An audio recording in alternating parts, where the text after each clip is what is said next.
The Addiction Podcast, Point of No Return. We appreciate you listening to the Addiction Podcast, Point of No Return. We don't do this podcast because we are former addicts. We don't do this podcast because we have loved ones who have suffered from addiction. We do this podcast because we feel that addiction is one of the biggest problems facing the world today, and that no matter who you are, no matter your religion, no matter your income status, no matter your race, no matter anything about you, addiction affects you. This podcast is a free resource for anybody looking for help with addiction. If you would like to help us in our fight against addiction, go to www.patreon.com/theaddictionpodcast273. That's www.patreon.com/theaddictionpodcast273 and make a donation of whatever amount you would like. Thank you for supporting us. Hello, everyone. Welcome to the Addiction Podcast, Point of No Return. My name is Joni Siegel, and I'm the host for this podcast. My husband, Steve Siegel, is the producer of the podcast and co-founder. We have an interview today, but before I tell you about that, I want to remind you to please subscribe to this podcast wherever you listen to podcasts and give us a 5-star rating. And that way, when people are looking for help with addiction, they will find us, and hopefully our stories will give them that help. Also, please check out our Patreon page. It's Patreon, patreon.com/The Addiction Podcast. If you like our podcast, if it's helped you, if it's helped others that you know, and you'd like to support us, you can do it for a tiny donation a month, not as much as a venti latte at Starbucks. And also check out our YouTube channel and subscribe there. And again, give our videos a thumbs up so that people will find us when they're looking for help. Today's episode is episode number 363. Now, we put up a few episodes that we had done before, so we're actually beyond our 7th year, and we are now into the 8th year of weekly podcasts for you. So that's very exciting for us. Little did we know when we started back in 2017 that we would be doing this as long as we have been. So anyway, we hope that we're helping you. Today's episode is a redo of a lady that we talked to last year because she has a new aspect to her story. We're talking to Ricki Friedman, and Ricki is a motivational speaker, visionary, educator, and podcaster who takes you on the walk with her as she embarks on a life-changing journey of growth, healing, and expansion. Her humor, way with words, wisdom, and vulnerability make you feel seen, heard, and ready to transform your life, live your truth, and walk towards your next level, one step forward at a time. Without further ado, let's talk to Ricki Friedman. Ricki Friedman, influencer, social media bigwig. Thanks for talking to us again today. I'm excited to talk to you again. We had such fun last year when we spoke, almost about this time last year, I think. It might have been March. And and you have not been idle, which is very cool. But for people who don't know you and don't know who you are and don't know your story, take us back. Tell us a little bit about where you grew up, what your childhood was like and what led you down the path you took. Yes, so I'm really happy to be here.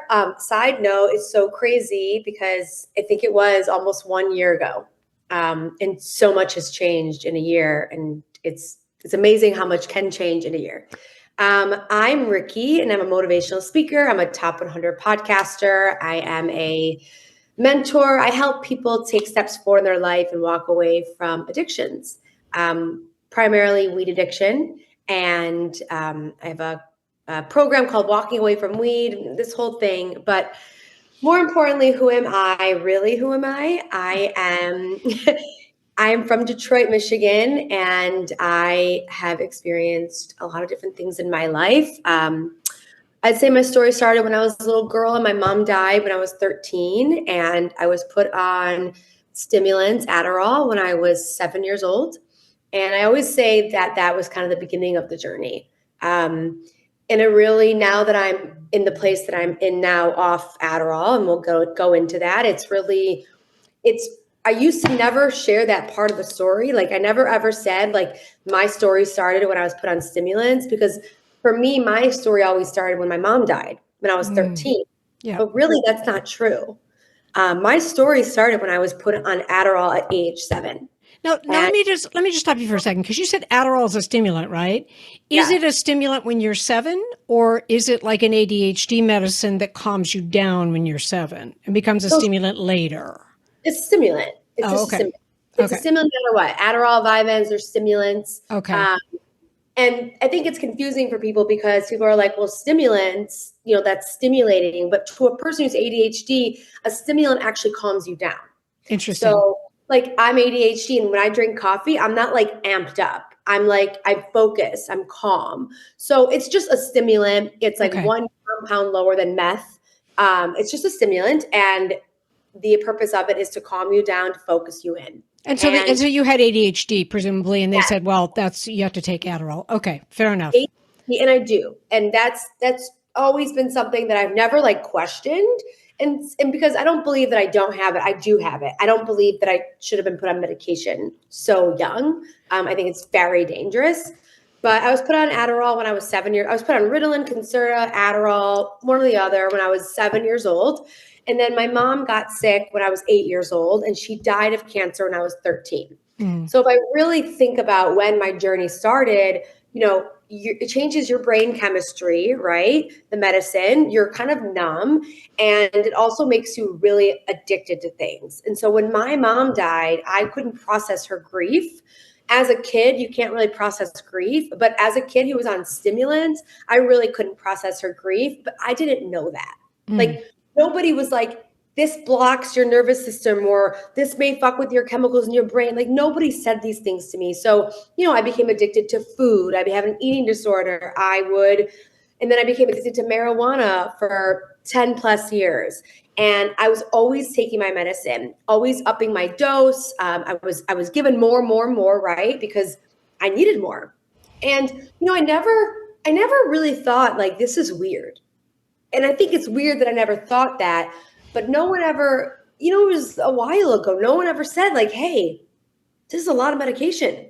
Like, it was like, hey, you need this. It's accepted, Ricki. It's really scary, but it is accepted out there. It's accepted, Joni, because no one's challenged it. That's right. That's exactly right. That's it. It's the only reason.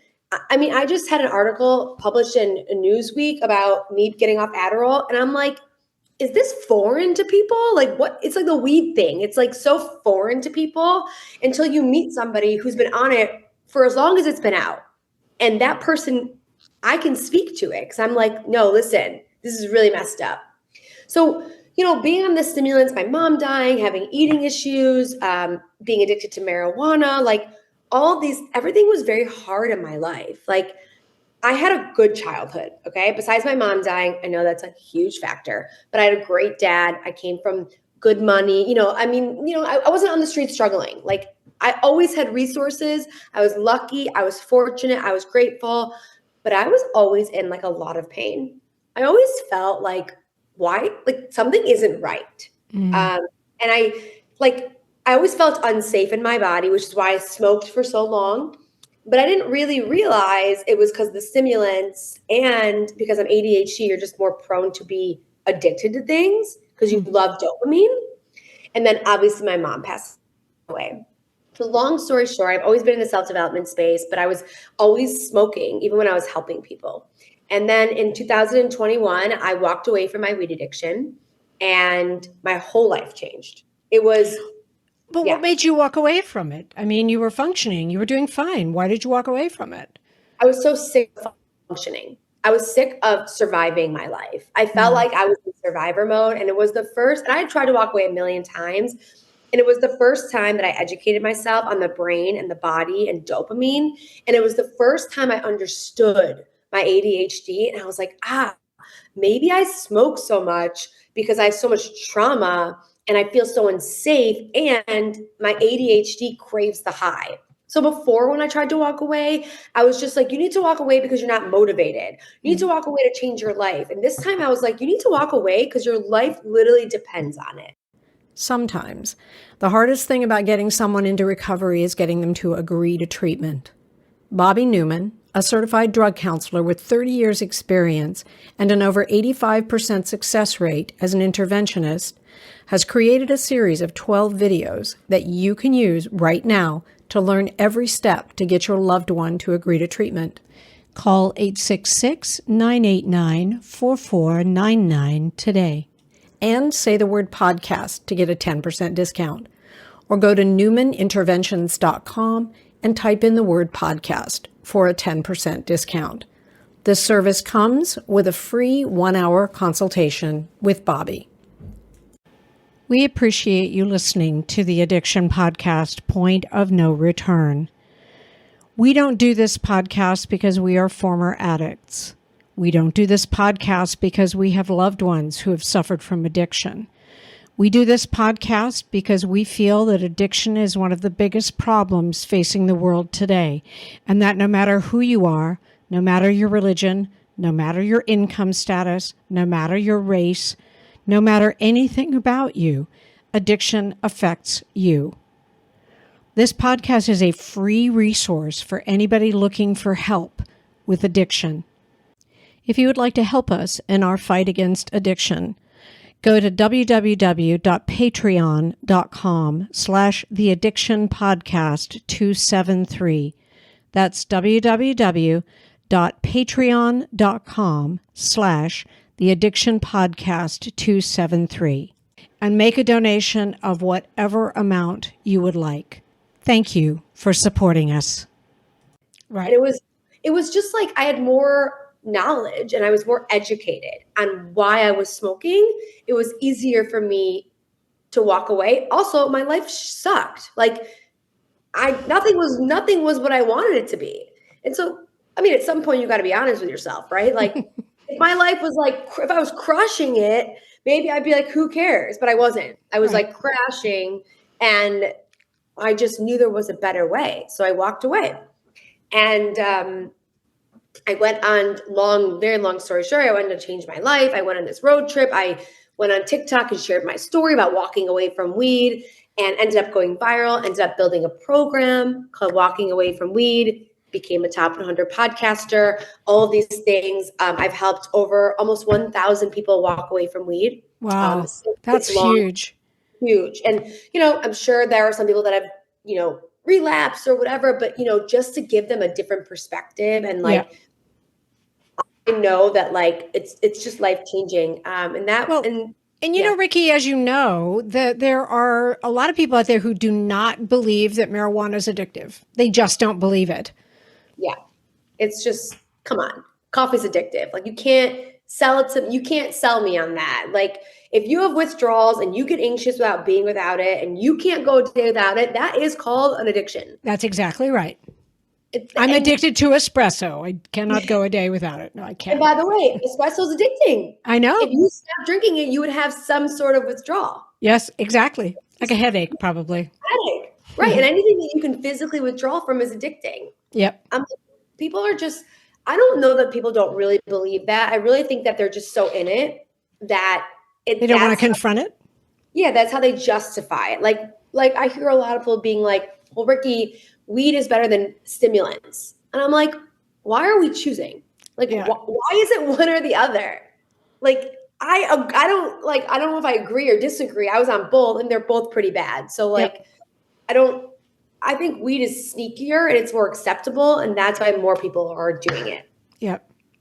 And I just think So basically I was like living this life, like living my best life off weed, podcasting, making money, doing all these things, help people get off weed. Okay. Anyway, when we talked to you a year ago, yes, you had walked away from weed and you were living your best life, but I wasn't. You are listening to the Addiction Podcast, Point of No Return. For more information on the podcast or to reach out if you have a story you would like to share with us, go to our Facebook page by the same name, or you can email us at theaddictionpodcast@yahoo.com, or go to our website, theaddictionpodcast.com. And please remember to subscribe to our podcast wherever you listen to podcasts and give us a 5-star review. We appreciate you listening to the Addiction Podcast, Point of No Return. We don't do this podcast because we are former addicts. We don't do this podcast because we have loved ones who have suffered from addiction. We do this podcast because we feel that addiction is one of the biggest problems facing the world today, and that no matter who you are, no matter your religion, no matter your income status, no matter your race, no matter anything about you, addiction affects you. This podcast is a free resource for anybody looking for help with addiction. If you would like to help us in our fight against addiction, go to www.patreon.com/theaddictionpodcast273. That's www.patreon.com/theaddictionpodcast273. And make a donation of whatever amount you would like. Thank you for supporting us. I really wasn't. Because you were still on Adderall. Yeah. And I don't know, I'm sure your listeners can relate, but like, when you know in your heart that there's just like, there's one more thing, it's like, I wasn't really living my best life anymore because my life was like, it was kind of crashing. Like I couldn't hold the success I was having. I needed more and more and more, like more highs. My relationships were suffering. Like I went from living my best life for like 11 months to I don't even want to leave my apartment because I'm so paranoid all the time. And I'm so anxious 24/7. And I can't even hold the money that I'm making. I can't even appreciate where I'm at. I was so, I realized that I was on a high from not being high. And once that high wore off, I was chasing another high. And I was taking so much medication, 100 milligrams of Adderall and Fiedman, which is to an average person, they would be in the hospital because I had been on it for so long. My body was used to it, which was even more messed up. Yep. I knew one day I had to walk away. And I remember actually after our podcast was the beginning of my process of this podcast, because I just remember being like, how much longer can I like lie to myself? Like, I don't know who I am really. I've never been able to process my mom's grief. I lived this amazing year without weed, but like I'm finding old patterns again, like things are happening again. And I just knew that it was time to get off my medication. And I knew it was going to be a totally different process than getting off weed.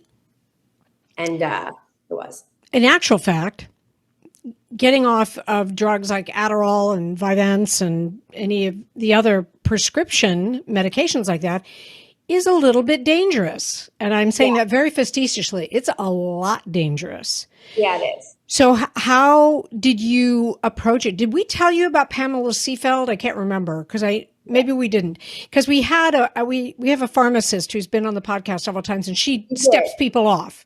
Yes, you did. Yeah. Okay. But how did you do it? I opted out on any help. Okay. Like pure Ricki, typical. And I'll tell you why. And I'm not saying that this is everyone. I'm the kind of person that like when I understand something and I learn about something, I don't really I didn't need someone to hold me accountable. I didn't trust the doctors, to be quite honest with you. They had really failed me. They had never supported me, never opted to lower my dosage. One time I went to a doctor and he was like, I was like, my medication's not working. I'm thinking about getting off. And he was like, well, maybe we should up your dose. I'm like, what? I'm like, what? That's not what I said. He's like, your body's used to it. I've had other doctors being like, if you get off this medicine, we want to put you on Prozac because you're going to have a lot of anxiety. I just was so over it. I was like, you guys all suck. I'm doing this on my own. No. And I just trusted myself. I did 5 weeks of research. I read everything I could possibly learn about ADHD and stimulants and the brain and the body and dopamine. I knew exactly what was going to happen when I went through withdrawal. I spent 5 weeks changing my diet. I switched to a whole protein diet, started taking 30 supplements, 30 different supplements. Like it was that intense. I started to wean myself off from like 60 to 20. And then after 5 weeks of changing my diet and taking supplements, I went cold turkey. Wow. And I was in bed for 11 days. Wow. Yeah. And it took me 30 days to like. With what? I mean, what did it feel like? I was asleep. I was sleeping. Oh, okay. My body was so tired. It went from like being on 100 milligrams of like meth, cocaine, like this, to nothing. And it was like, what are we going to do? How do we function? So the first 5 days I cried and slept. I slept 19 hours every day for 5 days. Couldn't eat, couldn't do anything. And then after that, I was able to like take a couple walks, but every time I took a 20-minute walk, I'd have to nap for like 5-6 hours. I was also very, very anxious. I was crying a lot because my body was like so dysregulated. I was sweating a lot. I was going through a physical withdrawal, like a bad withdrawal. I couldn't eat. I couldn't go to the bathroom. I was so anxious. I remember like, yeah. And you were alone? I was alone. Nobody. Ricki, you're a wild woman. I'm a wild. My family wanted to murder me.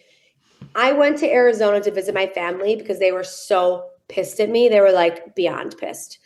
But I knew that like I couldn't be around people. I knew I needed to I knew if I was around my family for the first 5 days, they would be very worried about me. Right. And they would like think that I needed to go to the hospital. And like I knew what to expect because I studied it. I was like, okay, I'm going to go through this, and this. I also knew it wasn't like I knew I wasn't in danger. I personally didn't feel like I was in danger because I weaned myself off. Right. I think someone else might do it a different way, and that's totally fine. I went to Arizona after the first 6 days and stayed with my parents and just to go hiking and be in nature. Like I did a whole dopamine detox. I wasn't on my phone or anything. And I was supposed to be there for 30 days and I left after 7.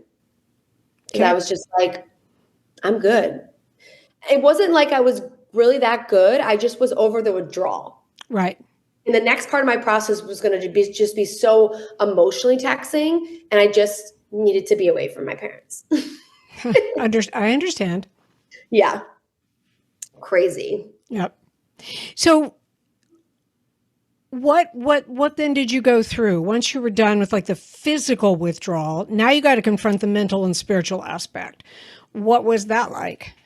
Really, I had the most challenging year of my life. Absolutely. It will be 1 year, March 24th. I would say the last 2 months have been great. I would say the first 10 months were just, I don't know if I've ever experienced something like that before. First of all, your body is so confused. It's like, am I happy? Am I sad? Am I tired? Because it was like trying to find my baseline again. Yeah. But the first 90 days, I like really didn't know what was happening. I was like happy one day, depressed the next day, happy one day, good an hour later. I would say the first 90 days, I slept a lot. And I had some really good days where I felt like a kid again. Because like you're kind of like, so many things are coming back and you can like remember different things. But I also like had so many different physical issues too. I gained 7 pounds in like 2 weeks, which I only ended up gaining 7 pounds altogether, which I think is really great for someone who like was on medication for a long time. But that was also really traumatizing for me because it was just like another emotional thing that I had to deal with. I was bloated all the time. Everything I ate, I couldn't digest. I was sick a lot. Like I would be like in bed for days. This is like the first 90 days. Wow. And I would say, yeah, it was really horrible. And not like horrible. It was just like really hard. Yeah. It was a mind fuck because like sometimes I would feel really good and then I would be in bed for 4 days. Yeah. And I had to like train my brain to be like, this is the right thing. Your body's detoxing. I couldn't do like any hard workouts. I had to do everything that I had to do had to be like very calming for me. So like no intense workouts, no like super loud music. I had to change everything about my life, everything about my life. I was used to operating at like 100, and now I was operating at like 30. And did you continue to post on social media and keep your story up there and like share your journey with people? I should know that since I follow you, but I obviously didn't see it. It's okay. I have a story highlight that says ADHD detox. I shared the first 200 days of my process in the flesh, and that really helped me. I remember just being in bed some days, being like, I'm so sick right now. Like, I feel horrible, and just like sharing this with people, and not to scare people, but just to like give them, like, this is what it's like. And I think there were better ways for me to go through it, which I've learned, but I was trying to rush the process. And that really worked against me. Really? You weren't being patient, Ricki? You're not a patient girl? Yeah, I was like, let's go, get back to normal. Let's go. I'm teasing you. It was awful. I wanted my body back. I wanted my brain. I wanted everything back so fast. And I rushed the process for the first 6 months. And that really put me into a state of stress. And I would never do that now. I needed to rest. Your body, like 28 years. Yep. That's so long. You know what I think of as you tell this story, Ricki? First of all, I think when you say you shared it on social media and you weren't trying to scare people, I mean, to some degree, you're educating people on what it's like if you have become dependent on these types of medications. The other thing you make me think of, because, I actually work with an organization that is, pretty, what's the word? Pretty much against drugging kids, basically. And one thing I think parents should think of is if you're thinking about putting your 5, 6, 7-year-old on these medications, do you want them to grow up dependent on them? Because the likelihood is they will be. Right. And then when they're grown up like Ricki and they want to get off of it, you got to stop your life for it. Yeah. And then you become addicted to so many things. And I think the worst thing for me was just like having to relearn my body. Like, am I hungry? Am I full? Do I like this? Do I like that? Like, it's really challenging. And I was so scared to walk away because I was so scared to gain weight. That was like one of the things. And that's a huge thing for people. Right. And then like after I gained the weight, I was just like, that was really scary. But like, I'm in this, like, it's like you get to know yourself in a whole new way. And if you can love yourself through all these things that happen while you get off the medication, it's like, okay, this is what self-love is. Like, oh wait, I can love myself even when I gain weight. I can love myself even when I'm in bed. Like, I can love myself even when getting off Adderall made me love myself. Yeah. And I don't know that I ever really did before, like to this extent. That's huge. I think that's so. Huge. I mean, it doesn't mean that I don't look in the mirror and I'm like, oh, like so frustrated, but it's like, I can look at myself and be like, Ricki, you got off medication. Like, you're a badass. And like, you are a badass. Hell yeah.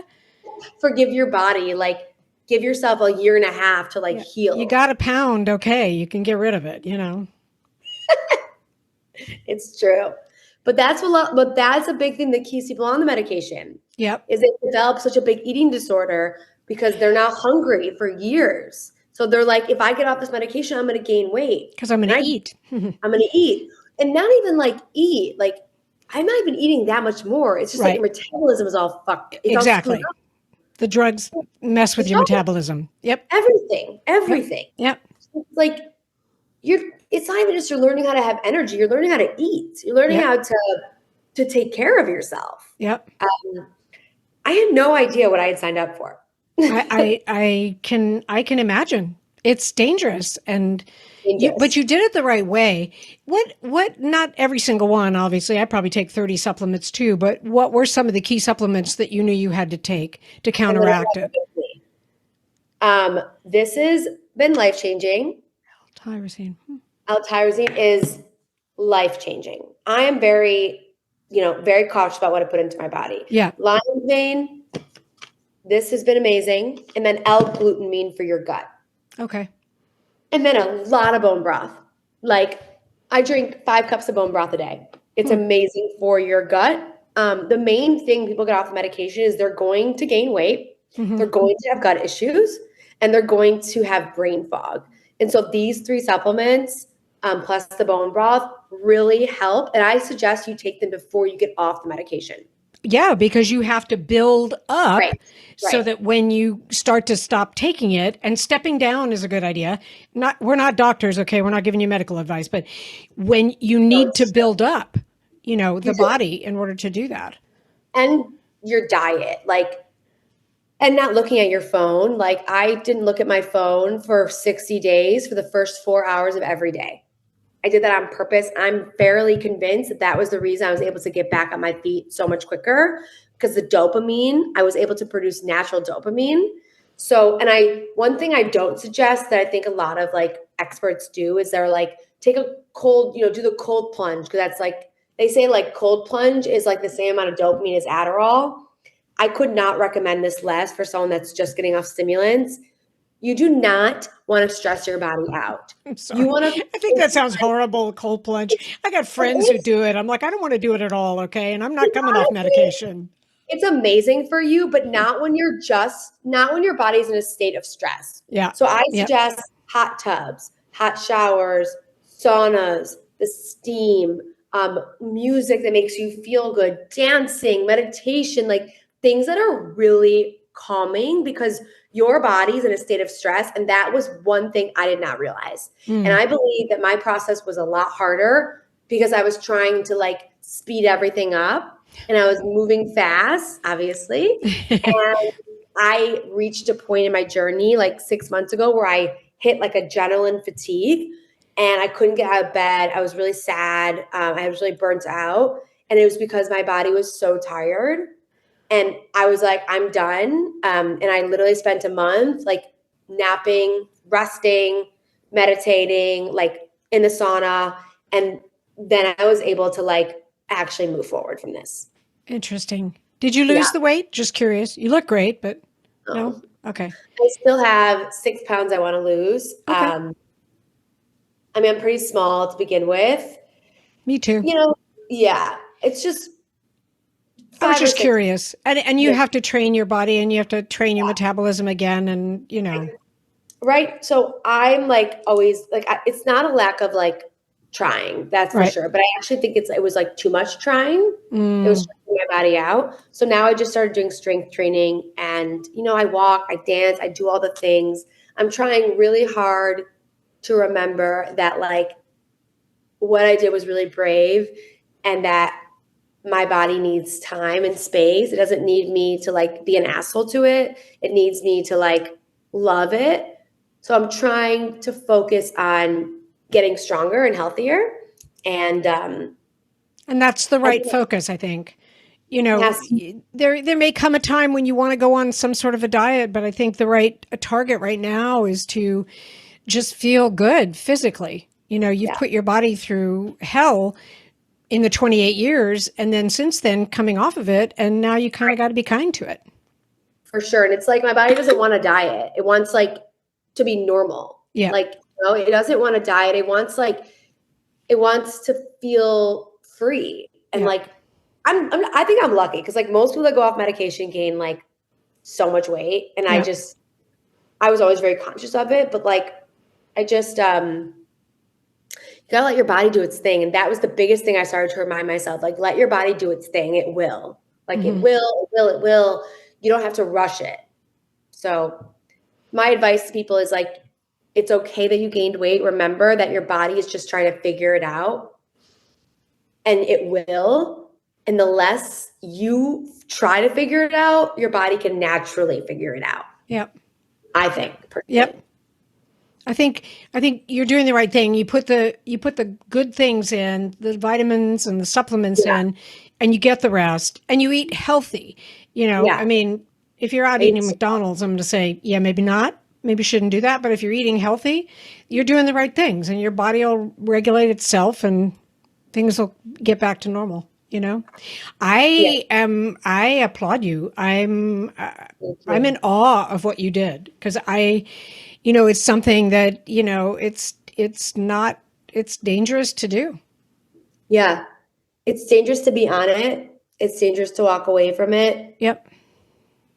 I felt like I had no choice. Joni, I was so addicted. Yep. Like, I was like, my family would be like, why don't you like just take less for now? I'm like, you don't get it.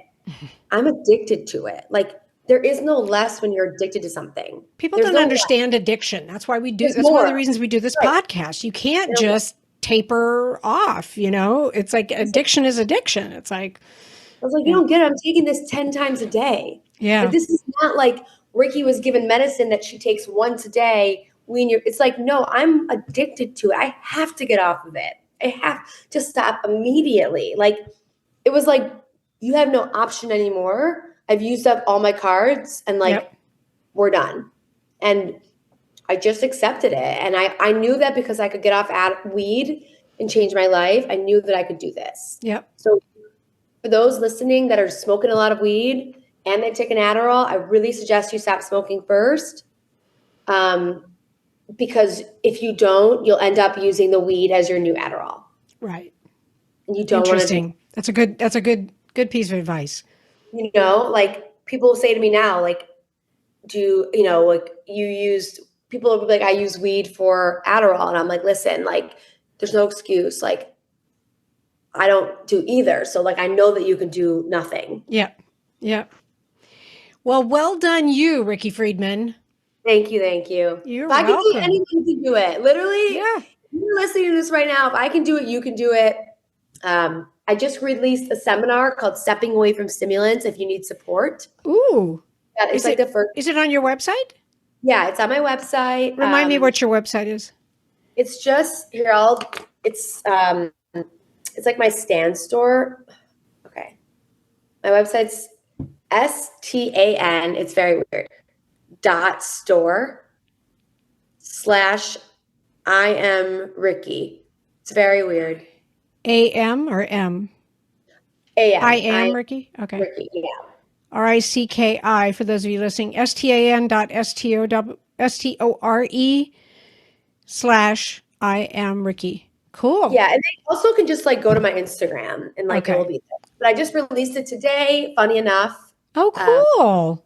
Yeah, and I'm just trying to help people with a different approach, and it's unconventional, but I am a little unconventional. It's huge, and it's so needed.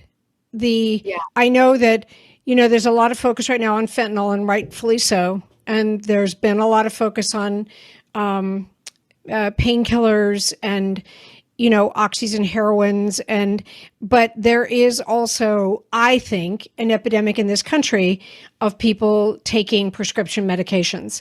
And so stepping away from stimulants, I think, is huge. Thank you. And the crazy part is, Joni, is that like people that are on stimulants are Adderall, because there's an Adderall shortage, or buying it from the streets and it's laced with fentanyl and they're fucking dying. Yep. There you go. There's another reason to stop. Literally, like that was me. I was like addicted so much my doctor wouldn't give me anymore. I was buying it from the streets. Oh, and wow. I was like, I'm going to die. Like, I got so scared. I was just like, this is not me. And like, you just never know. So you have to be so careful. Yep. Yeah. Crazy. Last word of advice, Ricki, for anybody out there on stimulants? Get off. You can live a normal, healthy, happy, beautiful life without Adderall and Vyvanse. And it might mean for 6 to 8 months that you go through some ups and downs of getting off.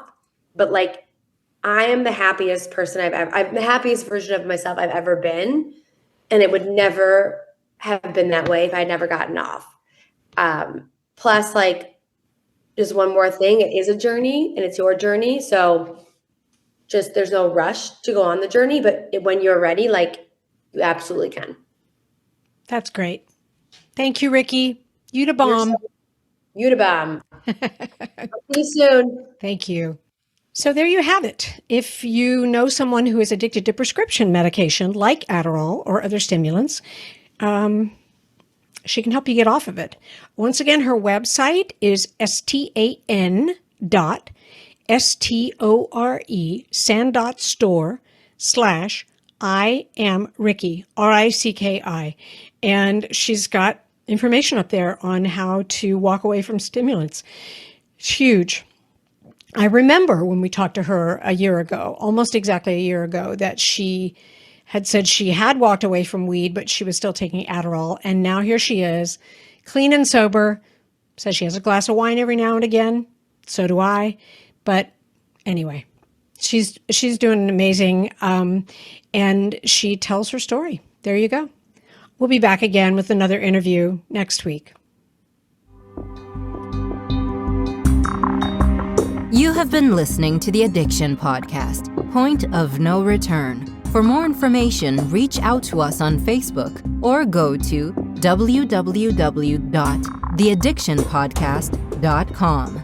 Our email is theaddictionpodcast@yahoo.com.